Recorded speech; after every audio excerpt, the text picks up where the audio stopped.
Let's talk about what can be a better alternative to transferring assets to a child or a family member. And that would be creating a trust.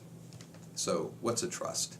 A trust is another person, a legal person, not a flesh and blood person, but again, in law, another person, different from you or me. The way we create a trust is by preparing an agreement between the person who's creating the trust, called the grantor, and the person who will manage the trust, called the trustee. And then we transfer the assets that we want to protect into that trust. Now, here are three really important advantages that you have with the trust over transfers to individual persons. First of all, trusts, because it's really just a piece of paper that sits in a filing cabinet, that trust is not going to have an automobile accident or have some other problem that incurs a liability. The trust isn't going to get divorced. The trust isn't going to die.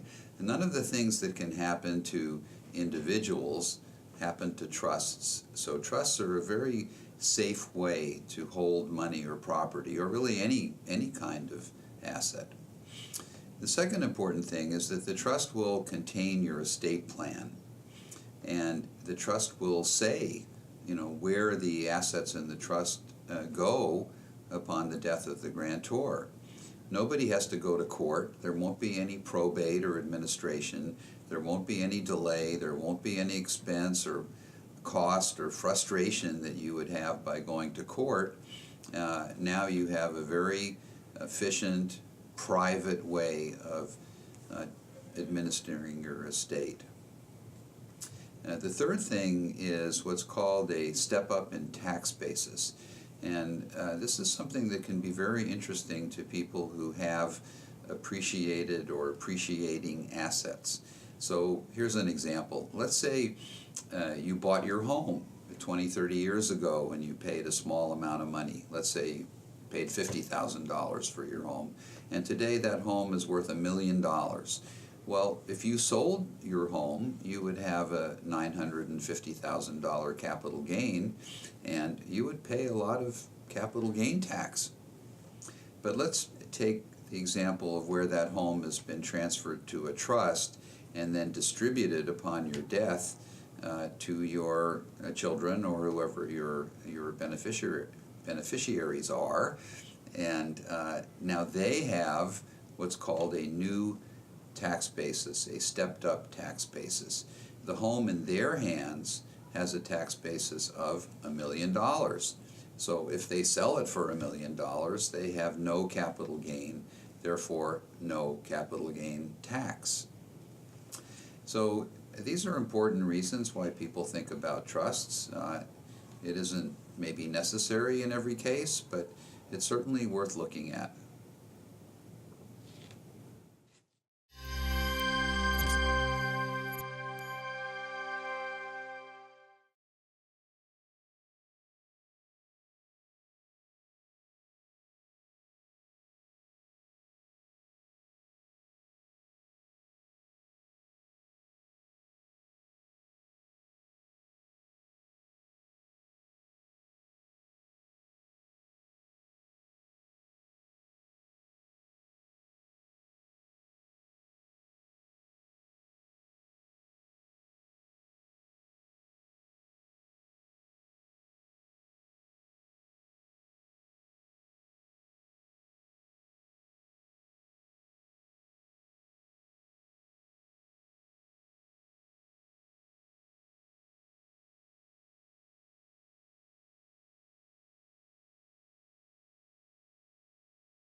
So let's talk about the look back and the penalty period in New York.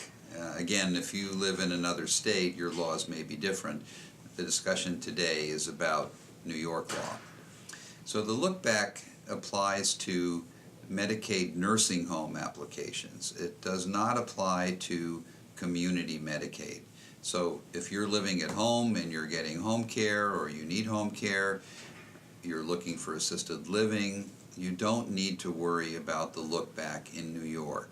It's only, again, it's only for nursing home. What the look back is this.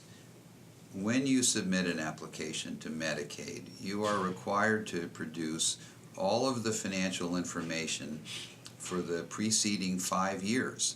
So for each bank account, Medicaid wants to see 60 bank statements. For every investment account, for everything that pertains to your financial life over the past 5 years, Medicaid wants to see it.